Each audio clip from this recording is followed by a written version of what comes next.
Welcome students of 7th class. This is Mukhtar sir with the topic how state government works, and this is the topic of our subject social and political life third.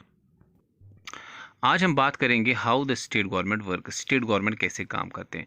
भाई साहब, जहाँ तक बात हिंदुस्तान की है, हमारे पास present day world में हिंदुस्तान के पास 28 स्टेट्स और 8 यूनियन टेरिटरीज हैं। यूनियन टेरिटरीज पता है ना किसको बोलते हैं? वो जोग्राफिकल रीजन जहाँ की government directly under the supervision of central government होती है।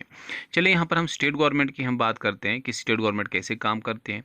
स्टेट गवर्नमेंट बिल्कुल वैसे ही काम करते हैं जिस तरह से सेंट्रल लेवल पे सेंट्रल गवर्नमेंट काम करते हैं। अगर हम सेंट्रल गवर्नमेंट की अगर हम बात करें, आपको पता होगा कि सेंट्रल गवर्नमेंट की जो शुरुआत होती है वो लोकसभा एंड राज्यसभा से होती हैं। बिल्कुल उसी तरह से स्टेट लेवल पे भी कहीं कहीं पे हमारे पास दो हाउसेज रहते हैं, विधानसभा और विधान परिषद। ओके सर, विधान परिषद, लेकिन इस जहाँ पर जिन स्टेट्स में दो हाउसेज विधान सभा और विधान परिषद रहते हैं उनको हम बाइकैमरल लेजिस्लेचर्स कहते हैं। और ये हमें आंध्र प्रदेश, तेलंगाना, बिहार, पहले JNK में भी था, कर्नाटका, महाराष्ट्र, उत्तर प्रदेश, तो यहाँ पर दोनों हाउसेज रहते हैं, विधानसभा और विधान परिषद। उसके बगैर जितने भी स्टेट्स हिंदुस्तान में वहाँ पर हमें यूनिकैमरल यानी कि एक ही लेजिस्लेचर देखने को मिलते हैं जिसको हम विधानसभा का नाम देते हैं। ओके, लोकसभा एंड राज्यसभा में जो फ़र्क होता है बिल्कुल स्टेट लेवल पे वही फ़र्क यहाँ पर भी होता है। लोकसभा को लोअर हाउस, इसी तरह से विधानसभा को लोअर हाउस कहते हैं, राज्यसभा को अपर हाउस और विधान परिषद को स्टेट लेवल पे अपर हाउस कहते हैं। इसी तरह से लेजिस्लेटिव असेंबली भी विधानसभा को कहते हैं और इसी तरह से विधान परिषद को हम लेजिस्लेटिव काउंसिल का नाम देते हैं। जिस तरह से लोकसभा या लोअर हाउस सेंट्रल लेवल पे पावरफुल रहता है, इसी तरह से स्टेट लेवल पे विधानसभा जो है सबसे ज़्यादा पावरफुल रहता है। इनमें कौन लोग बैठते हैं? इलेक्टेड लोकसभा में इलेक्टेड जो है रिप्रेजेंटेटिव्स होते हैं लोगों के, और इसी तरह से स्टेट लेवल में जो है विधानसभा में इलेक्टेड मेंबर्स बैठते हैं लोगों के। ओके, जिनको हम MLAs कहते हैं और सेंट्रल लेवल पे इन इलेक्टेड मेंबर्स को हम MPs, मेंबर ऑफ पार्लियामेंट का नाम देते हैं। आई बात समझ में? अब हम बात करते हैं अलग अलग स्टेट्स की। हिंदुस्तान में चूंकि मैंने पहले बोला 28 स्टेट्स हैं, यहाँ पर आपको 20 नज़र आएगा, पुराना है सर। और इनमें इनको यहाँ पर जो लोग आते हैं इनको इलेक्टेड लोग आते हैं, इलेक्टेड बन के इलेक्शंस के बाद जो इलेक्टेड पीपल आते हैं लोगों की तरफ से रिप्रेजेंटेटिव्स, उनको हम MLAs कहते हैं। और इनके बैठने की जगह कहाँ होती है? विधानसभा में। इसको आप याद रखेंगे अच्छी तरह से। और विधानसभा में जब इनकी मेजॉरिटी देखने को मिलते हैं, वो MLAs या उस पार्टी के MLAs जो सबसे ज़्यादा सीटें जीत के आए इलेक्शंस में से, वही मेजॉरिटी पार्टी कहलाती हैं और उन्हीं को गवर्नमेंट बनाने का हक होता है। अब आपके जहन में ये उठेगा सवाल कि ये MLAs बनते कैसे हैं और गवर्नमेंट कैसे बनते हैं। बिल्कुल, इस चीज़ को समझने के लिए पहले आपको ये बताना बहुत ज़रूरी है कि इलेक्शंस को कंटेस्ट करने के लिए हम अलग अलग स्टेट्स को अलग अलग कॉन्स्टिट्यूंसीज में डिवाइड करते हैं और हर कॉन्स्टिट्यूंसी को रिप्रेजेंट करने के लिए एक एक MLA होता है। इसीलिए किस स्टेट में कितनी कॉन्स्टिट्यूंसीज होगी डिपेंड करता है उस इलाके में कितने लोग रहते हैं और कितना बड़ा जोग्राफिकल एरिया है। ओके, अब हर एक कॉन्स्टिट्यूंसी से एक MLA जीत के आता है लोगों की तरफ से, लेकिन एक कॉन्स्टिट्यूंसी में जो है अलग अलग पार्टीज अपने अपने कंटेस्टेंट्स को जो है इलेक्शन के दौरान खड़ा करते हैं, लेकिन जिसको लोग ज़्यादा वोट दें वही उस कॉन्स्टिट्यूंसी का जो है MLA बन के सामने आ जाता है।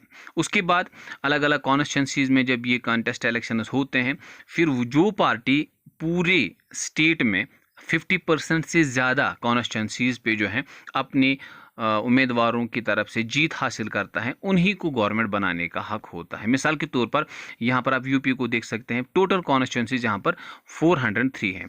कोई भी पार्टी अगर यहाँ पर जो है 50% कॉन्स्टिट्यूंसीज पे अपने MLAs की तरफ से जीत हासिल कर देते हैं या वहाँ पर वो जीत जाते हैं, तो उसी पार्टी को अल्टीमेटली वहाँ पर गवर्नमेंट बनाने का हक होता है। यहाँ पर आप देख सकते हैं बहुत सारे पार्टीज़ ने अपने अपने कंटेस्टेंट्स खड़े किए हुए हैं यूपी में, मिसाल समझाने के लिए। लेकिन BJP ने 384 कॉन्स्टिट्यूंसीज में इलेक्शन लड़े, लेकिन उनमें से 312 पे उसने जीत हासिल की है। लेकिन 403 में अगर हम देखें अच्छा खासा ये पोर्शन बनता है, ये मोर देन 50% जो है सीट्स बन जाते हैं। तो इसका सीधा मतलब ये निकलता है कि BJP जो है वो यहाँ पर कहाँ पर यूपी में अपने 312 MLAs की मदद से गवर्नमेंट बना सकती हैं। और इस गवर्नमेंट को हम बोलते हैं मेजॉरिटी पार्टी, और रूलिंग पार्टी भी इसको कहा जाता है, और इन्हीं को यहाँ पर गवर्नमेंट बनाने का हक होता है। और ये प्रूव करते हैं कि वाकई में हमारे साथ लोग हैं। अब यहाँ पर आप देख सकते हैं कि जितने भी एमएलएज यहाँ पर चूज़ होके आते हैं उन का जो इलेक्टेड मेंबर होता है, उनका जो हेड होता है, उसको हम बोलते हैं चीफ मिनिस्टर। बिल्कुल उसी तरह से जिस तरह से सेंट्रल लेवल पे एमपीज़ का जो हेड होता है उसको हम प्राइम मिनिस्टर बोलते हैं। बात समझ में आई। अब चीफ मिनिस्टर कैसे बनता है? चीफ मिनिस्टर को यही एमएलएज अपने ही बीच में से चूज़ करके बनाते हैं कि ये हमारा जो कि रूलिंग पार्टी का हेड होता है, इसी को जो है चीफ मिनिस्टर कंसिडर किया जाता है। लेकिन अगर बाइकैमरल लेजिस्लेचर हो, ठीक है, वहाँ पर एमएलसीज भी अपने चीफ मिनिस्टर को चूज़ कर सकते हैं विधान परिषद के ज़रिए से। लेकिन एक और तरीका है कि अगर जो एमएलएज हैं वो किसी बंदे को चूज़ करें, नॉमिनेट करें खुद कि ये हमारा चीफ मिनिस्टर बन सकता है।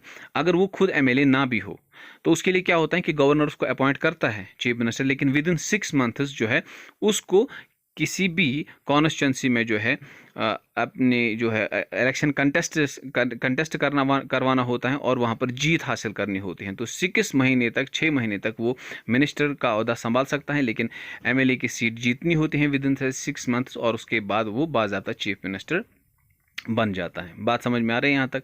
ये था तरीका कि किस तरह से गवर्नमेंट बनाई जाती हैं, कहाँ पर? स्टेट लेवल्स पे।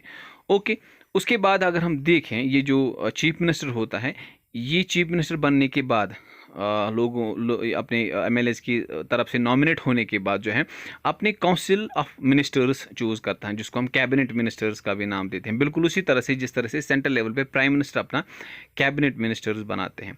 स्टेट काउंसिल ऑफ मिनिस्टर्स ये वो एमएलएज होते हैं अलग अलग कॉन्स्टिट्यूंसीज के, जिनको बाद में अपनी नॉलेज, अपनी एक्सपीरियंस की बुनियाद पर अलग अलग डिपार्टमेंट्स को जो है सुपरवाइज करना होता है। और इन सारे स्टेट काउंसिल ऑफ मिनिस्टर्स का जो हेड होता है वो होता है चीफ मिनिस्टर। Got it? और इनके पास एग्जीक्यूटिव पावर्स रहते हैं, ये आप याद रखेंगे अच्छी तरह से। और इन स्टेट काउंसिल ऑफ मिनिस्टर्स का जो हेड है, मैं फिर से बता देता हूँ, वो चीफ मिनिस्टर होता है। लेकिन यहाँ पर आप याद रखेंगे कि चीफ मिनिस्टर को भी और स्टेट काउंसिल ऑफ मिनिस्टर्स को जो अपॉइंट करता है वो होता है गवर्नर। गवर्नर कौन होता है? ये वो बंदा होता है हर स्टेट लेवल पे जिसको सुपरवाइज करने के लिए सेंट्रल गवर्नमेंट ने वहाँ पर अपॉइंट किया हुआ होता है। और एक और चीज़, चीफ मिनिस्टर एक लिंक होता है, एक ज़रिया होता है किन के दरमियान? गवर्नर के दरमियान और स्टेट काउंसिल ऑफ मिनिस्टर्स के दरमियान। उसके बाद इन स्टेट काउंसिल ऑफ मिनिस्टर्स को अलग अलग डिपार्टमेंट्स दिए जाते हैं, उनको ये सुपरवाइज करते हैं। ठीक है सर, चाहे वो हेल्थ डिपार्टमेंट हो, फाइनेंस डिपार्टमेंट हो, रेवेन्यू डिपार्टमेंट, ये पॉलिटिकल हेड होते हैं हर एक डिपार्टमेंट के। Got it? और ये जो मिनिस्टर्स होते हैं अलग अलग ये जो डिपार्टमेंट्स के, ये अपने अपनी कॉन्स्टिट्यूंसीज के एमएलएज भी होते हैं। इसको आप अच्छी तरह से याद रखेंगे। अब इसके बाद हम बात करेंगे कि कौन सी वो सूरतें होती हैं जिसमें जो है मिनिस्टर जो है क्या बोलते हैं इसको डिज़ोल्व ख़त्म हो जाता है। अगर किसी वजह से चीफ मिनिस्टर रिज़ाइन करता है तो उस सूरत में पूरा का पूरा काउंसिल ऑफ मिनिस्टर्स ऑटोमेटिकली जो है डिज़ोल्व हो जाते हैं, स्टेट गवर्नमेंट डिज़ोल्व हो जाते हैं। अगर कि कभी कभी state council of ministers no confidence vote pass करवाती हैं अगेंस्ट द चीफ मिनिस्टर, तो उस सूरत में भी जो है गवर्नर इसको स्टेट असेंबली को जो है डिज़ोल्व करता है, स्टेट जो है इसको क्या बोलते हैं इसको स्टेट गवर्नमेंट को डिज़ोल्व करवा देता है। ठीक है सर, तो ये चीफ मिनिस्टर जो है गवर्नर का। अच्छा सर, इसके बाद जो ये गवर्नर होता है, चूँकि सब कुछ इसी के नाम के अंडर किया जाता है, इसी के साइन के अंडर किया जाता है नाम, लेकिन इसको असिस्ट करने के लिए जो सबसे अहम रोल प्ले करता है वो करता है चीफ मिनिस्टर, और ये इसीलिए गवर्नर का चीफ एडवाइज़र भी होता है। ओके सर, ये आप याद रखेंगे अच्छी तरह से। लेकिन टोटल जो success and failure of the government होता है वो होता है किसके ऊपर डिपेंड? चीफ मिनिस्टर और इसके मिनिस्टर्स के ऊपर डिपेंडेंट होता है। लेकिन ये काम तो खुद करते हैं, असली पावर इन्हीं के पास होता है, लेकिन ये तब तक कोई काम नहीं कर सकते हैं जब तक इनको जो है अथॉरिटी ना मिले किससे? गवर्नर से। ओके, स्टेट की सक्सेस और फेलियर का जो दारोमदार होता है वो चीफ मिनिस्टर और उसके काउंसिल ऑफ मिनिस्टर्स के ऊपर डिपेंडेंट होता है। ये आप अच्छी तरह से याद रखेंगे। So this was all about this very topic. उम्मीद है कि आप ये टॉपिक समझ गए होंगे। अगले वीडियो तक के लिए आप हमें इजाज़त दीजिए। सलामत रहिए, खुश रहिए, अल्लाह हाफिज़।